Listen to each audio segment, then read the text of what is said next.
And now I'm just going to talk a little bit about myself and my experience in the practice that I've developed, and touching on some of what I've drawn from David Bohm's work. So I discovered David Bohm's dialogue 10 years ago. And since then, I've worked in knowledge management for organizations like the UN and the Global Landscapes Forum.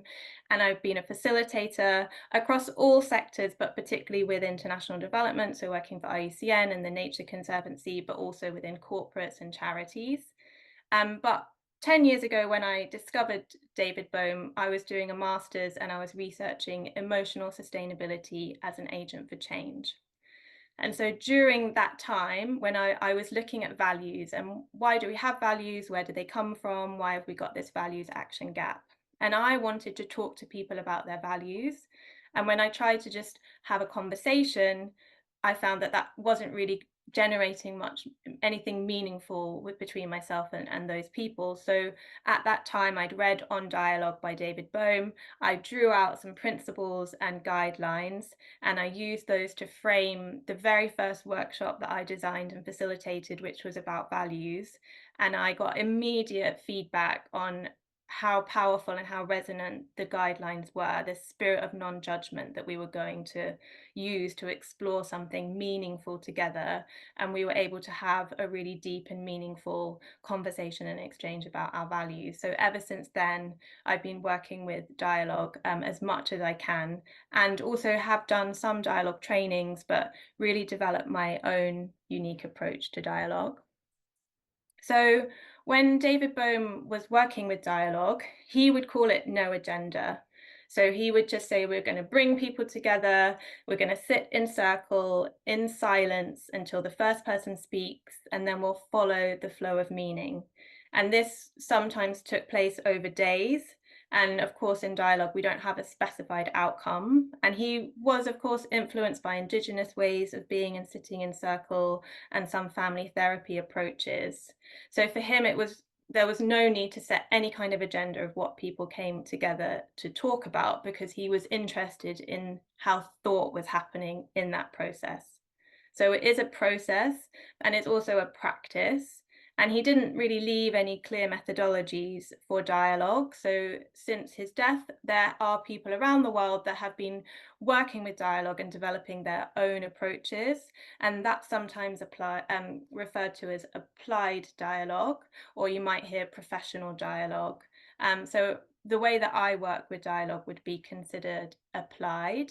And although I have been in no agenda dialogues and they can be really creative and really interesting, I prefer to work with an applied approach, because I think we're in urgent times and we need to be a bit more intentional about what we come together to explore. So that, yeah, just so you know, there's these sort of two approaches. So my approach to dialogue is to follow this structure, and this structure is something I've developed and worked with many, many times. So I'm going to cover now the principles and guidelines I use, how we set up the container and kind of check in, the use of mindfulness to connect with our body in a dialogue, how we use listening and these kind of three modes of listening that take place in a dialogue, what I call framing exercises, which is an opportunity for people to deepen their thinking and feeling before they enter into the dialogue itself, and then the checkout that we do. So starting with the principles, so these again are drawn from David Bohm's text On Dialogue. The first one is listening. This is so important and fundamental to a dialogue practice, and I'm going to go into more depth with these three modes of listening in a dialogue.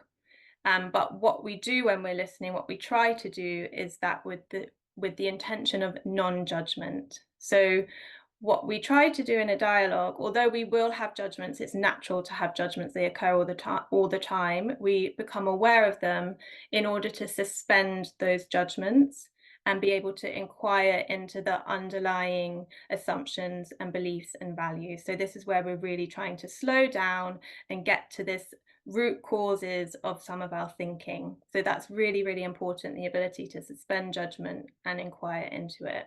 And by doing that, then we begin to see the difference between thought and thinking. So we can see that where our previous thoughts and feelings might be rushing in, and actually where start to cultivate a space for this new thinking that emerges out of the listening to different perspectives. So this is something, of course, dialogue is really experiential. So I'm telling you this, but what you really need to do is experience it for yourself. And this is a creative practice because, of course, we're trying to create new thinking, and like we've looked at, this kind of creative mindset. So we do that through incorporating and integrating this new information, and these new insights that occur when we really listen with this intention to understand. And then finally, we have values. So I've never left values since I've been exploring them. They're so vitally important. They're the foundation of sustainable thinking, regenerative thinking, and of course, just how we want to be in the world. So we really look to embody values in a process that support openness and trust and respect. So that's something that we need to be quite explicit and intentional about in a dialogue practice. And so something that helps us embody these values is what we sort of refer to in facilitation as the container, but it's really a circle in this instance. So if we were going to come together in person in dialogue, it's vitally important that we sit in a circle with nothing in the middle. I mean, sometimes people like to put flowers or something symbolic, but certainly no table. And so this circle really represents and embodies this value of inclusion. And we model that by starting with a check-in. So some of you might already use check-ins and check-outs in meetings. They're quite a kind of tried and tested facilitation practice. And the reason that we do this is we want to invite every voice into the circle from the beginning. And we also want to invite the possibility of sharing feelings or other things that might be relevant to share with the group from the start. So it's really that in dialogue, everybody is of equal value because everybody has a unique set of experiences and they're bringing those experiences to the dialogue. And the other aspect of a circle is that it's non-hierarchical. So we're challenging these traditional perceptions of leadership. There is, even though there is often a facilitator, everyone is really responsible in the dialogue group. And by being in circle, we can all see each other. And we're really embodying this kind of new paradigm of leadership and where we can step into leadership as and when is needed. And also, I think the circle is a really good container for these polarities that we have. So we are very polarized, but we exist in quite a world of polarities and we have to be able to dance between them. And so there is this sort of what we might call creative tension that sometimes can arise in a dialogue. And by being in circle, we can contain that and work with it and work through it, as opposed to letting it break down the communication. So it's really sort of allowing a dance to happen. And by speaking to the center, we can also support that. So we don't speak directly at one another in a dialogue. We offer up what we have to say or our reflections to the center for anyone to respond. And then this new thinking can emerge and this new meaning can emerge. And I have done dialogues online. And so even though it's not possible to sit in a circle online, we can still embody the spirit of the circle by connecting to these values. So you can still do online dialogues. So these are guidelines that I have been using for 10 years. I've not seen any need to change them. They are David Bohm's words. They come from his book. And I use these when I come together with people, and we normally speak these out loud. So we go around the circle one by one, saying a sentence at a time. And I really love this speaking these words out loud because I really believe in the magic of speaking words out loud, a little bit like abracadabra. I speak, I create. And so this gives people the opportunity to for those words to land in their body, and so they can further understand, how do I feel about saying these words out loud? What does it mean for me when I say we aim to share our opinions without hostility? And then it also kind of gives a sense of collective agreement on how we're going to communicate and think together in the dialogue. So this it's not just enough to read them. I mean, obviously now we're not going to read them out loud, but these need to be spoken in the dialogue practice for them to really land in our bodies. So bringing in the body then. So Bohm said another problem with fragmentation is that thought divides itself from feeling and from the body. So obviously dialogue isn't just about thinking, it's about feeling and incorporating the intelligence of our body. And so as much as we're looking for cohesion and wholeness in the practice of dialogue, we also want to try and experience that cohesion and wholeness within ourselves. So I thought this might be a good time to invite you all to take a mindful pause. I've been talking a lot, and I have my bell here, and I'm just going to give us 30 seconds so to just connect with our bodies, connect with our breath, notice how we're feeling and what we're thinking. So I just say get comfortable, and if you want, close your eyes, and I'll invite the bell to ring.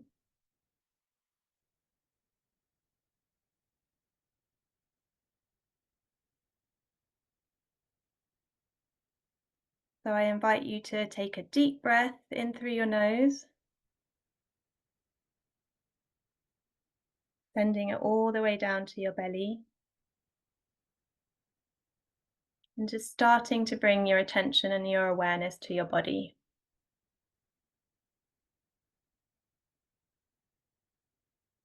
Noticing any sensations that are present in your body right now. And perhaps on your second deep in breath, bringing your attention to your heart center and just noticing any feelings that are present right now.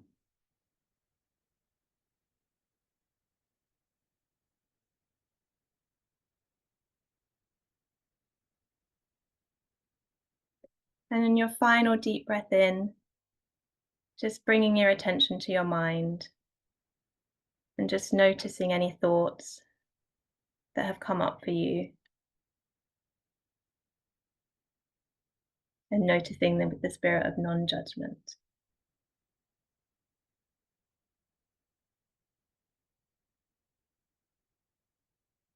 Just taking one final deep breath in and out before we close.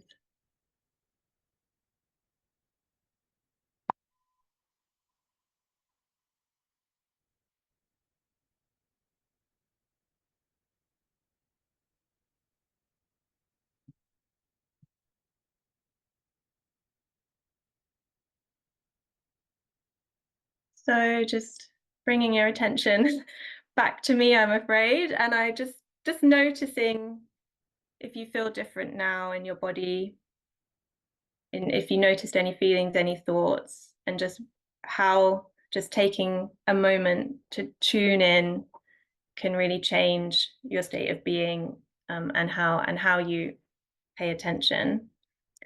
So like the awareness we cultivate in mindfulness, David Bohm also referred to this awareness and attention that's needed in a dialogue practice as proprioception. So that's an awareness of what is happening in the moment. And I also quite like to call this whole body listening. So when we listen, we become aware of how we're filtering the things that we're listening to. So David Bohm talked about the fact that we have these different lenses. So they could be family, religion, culture, education, and we're filtering what we hear through those lenses and then making decisions about how they relate to our worldview, our identity, and our values and actions.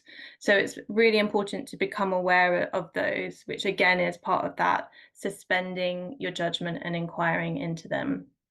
And then as we listen, what we also do in a dialogue is we notice how those words land in our body. And this is where I find it useful to make the distinction between emotions and feelings.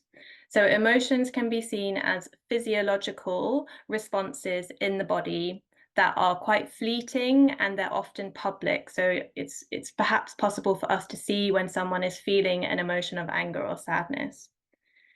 But feelings, they're longer lasting, they're often private, and they're more related to our thoughts.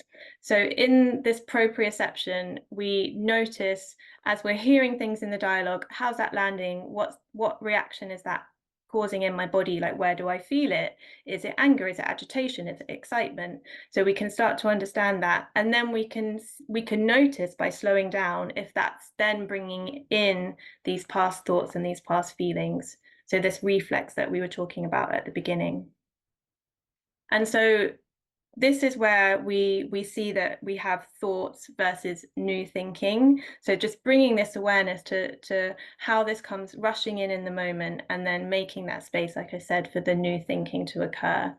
And then finally, we have the ability to choose how we respond. So in a dialogue, sometimes it's really valuable to the group for someone to just say, I'm noticing that I'm feeling this, or this is coming up for me, or this is making me think about this. But we also obviously don't have to. Like, if you want to keep that private, then it can be, but it can be really valuable for the group. So this is really, this mindfulness, this proprioception is really the first mode of listening in a dialogue, which is how do we listen to ourselves? So the practice of dialogue begins with this process of self-inquiry and self-reflection, and listening for our own assumptions, beliefs, and values. And so in a dialogue, we say that an opinion is just an assumption based on your previous life experience up until this point.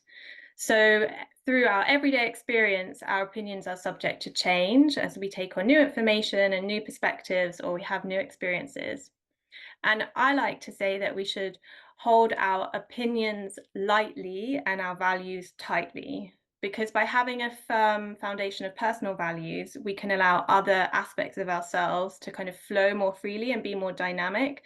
Whereas if we identify very strongly with our opinions, then they become very fixed. And that's when we see this conflict arising. So it's really this dynamic flow in a dialogue that we want to try and embody in ourselves. But it's helpful to be grounded in values, I think, for me personally, anyway. So the second and third mode of listening in a dialogue, secondly, is how we listen to others. So I really talk about the intention that we bring to our listening in a dialogue practice. So is my intention to listen to other people, to connect with them, to understand with them, to have empathy?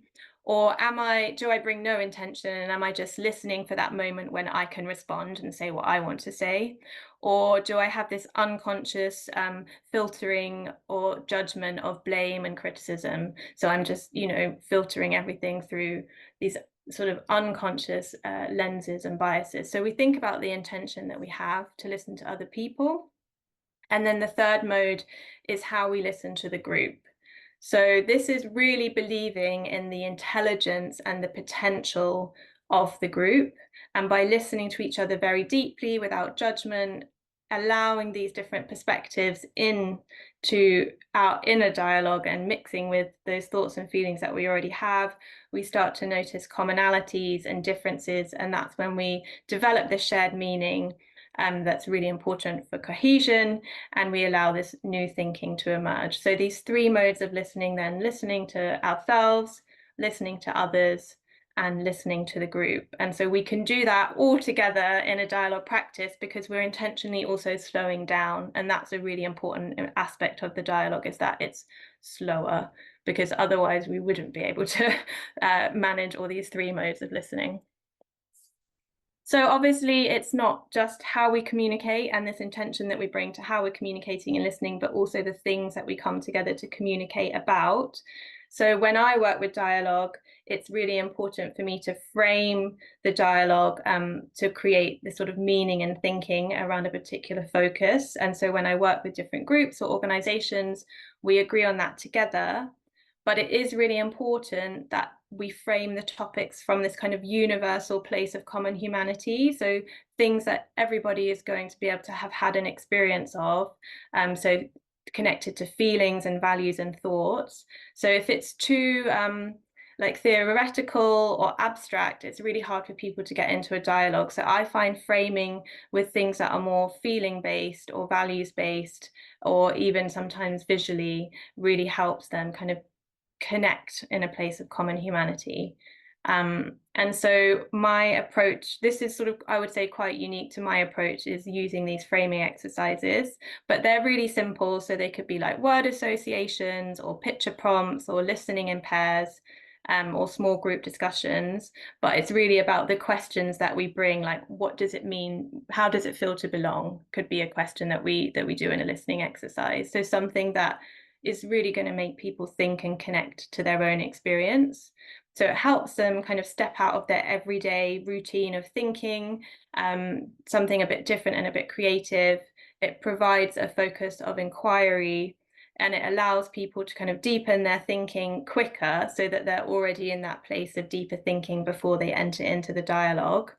And then it starts to create connections in their minds, and also connections between the people in the group. So they're sort of starting to build that spirit of fellowship and trust that Bohm talks about, as well as allowing people to practice their listening in this more intentional way. So this is kind of like a very short, maybe it would take half an hour of the whole session, but really sort of upskills people before they go into the dialogue itself. So you can see in my approach that I do have quite a lot of supporting processes when it comes to deepening thinking and developing these skills. So that's the guidelines, checking in, mindfulness, and the framing exercises. And then after that, we come to the actual dialogue itself. And so I just, before we enter, and we enter the dialogue like David Bohm would enter a dialogue. So sitting in circle, in silence, until the first person feels moved to speak. And then we would follow the flow of meaning. And that often takes place for sort of an hour, 2 hours, depending on the agreed amount of time that we've had. And I often just remind people about a few things about speaking to the center, welcoming silence as this opportunity to reflect, so we don't need to rush to fill it, welcoming conflict because we see that as this opportunity for learning and growth, and only speaking when it's really necessary. So listening is as an active part of dialogue as speaking. And so we also say in dialogue that it meets these three basic human needs of being seen, heard, and appreciated. So there are times when people who haven't felt heard before really take advantage of that. They're like, oh, I'm here, people are going to listen to me. And so the group has to hold kind of any imbalances of voices in the dialogue, and that often kind of they do that over time. So it's interesting to see how the group can hold space for other people and other needs. So I would say that the experience of the dialogue is obviously noticeably different to how we communicate in our everyday lives. It's intentionally slow. Obviously, sometimes participants might fall back into kind of old habits of communication. They might interrupt each other or address people directly. And that's when it is helpful to have a facilitator to be able to bring back a moment of pause, of reflection, remind people of the practice. I've never really had to do it, but a talking stick is always there if needed. So it's really but it is really this powerful experience for people. So most of the time, I would say people really recognize that quite quickly, and they want to be in this place of dialogue. I haven't put it on the organizations here, but I have done dialogue in prisons before between prisoners and staff, and to see that they were like, this is an opportunity that we don't often get, it was really, really powerful for them. And the reason I think it's so powerful is that we're experiencing Kairos time. And so for those of you familiar with the difference between Chronos and Kairos, Kairos can be seen more as qualitative as opposed to quantitative, this kind of natural nature time. And I was looking at this today actually, and apparently the Greeks considered it the most appropriate time for something new. And so that really speaks to me of, well, we slow down and we experience this Kairos time to be able to allow new thinking to emerge. So and you will find that although it seems like quite a long time to come together, it's sort of a minimum of 3 hours, 2.5, 3 hours, that time disappears. So it is a different experience of time in a dialogue when we're really coming together and cultivating our attention and really thinking and listening deeply with one another. So these are just some of the topics and organizations that I've worked with. So you can see that they do really meet these kind of broad universal topics. So values, gender and power, diversity and inclusion, which is a particularly powerful one because of the process itself being so inclusive. And I think these topics for me really contribute to this regenerative paradigm shift in how we can communicate and relate to each other. So for me, this is really something that I would like to continue to work in. And I think that Kairos time really speaks to this slowing down, more attuning to nature, the sort of eco cycle of birth and creation and death and decay. So it's really about how do we let the old systems of thought, the old paradigms, the old structures die, and new thought and new paradigms to emerge, and that is through this new thinking. So we can't expect to just get rid of one and replace it with the other. It has to happen in this flow, in this transformation, and I think that's what can happen in a dialogue practice. So I hope through this presentation, I've highlighted that not only is dialogue an opportunity for this deep inquiry into these really important topics that will contribute to this paradigm shift that we want to see, but also through doing this, we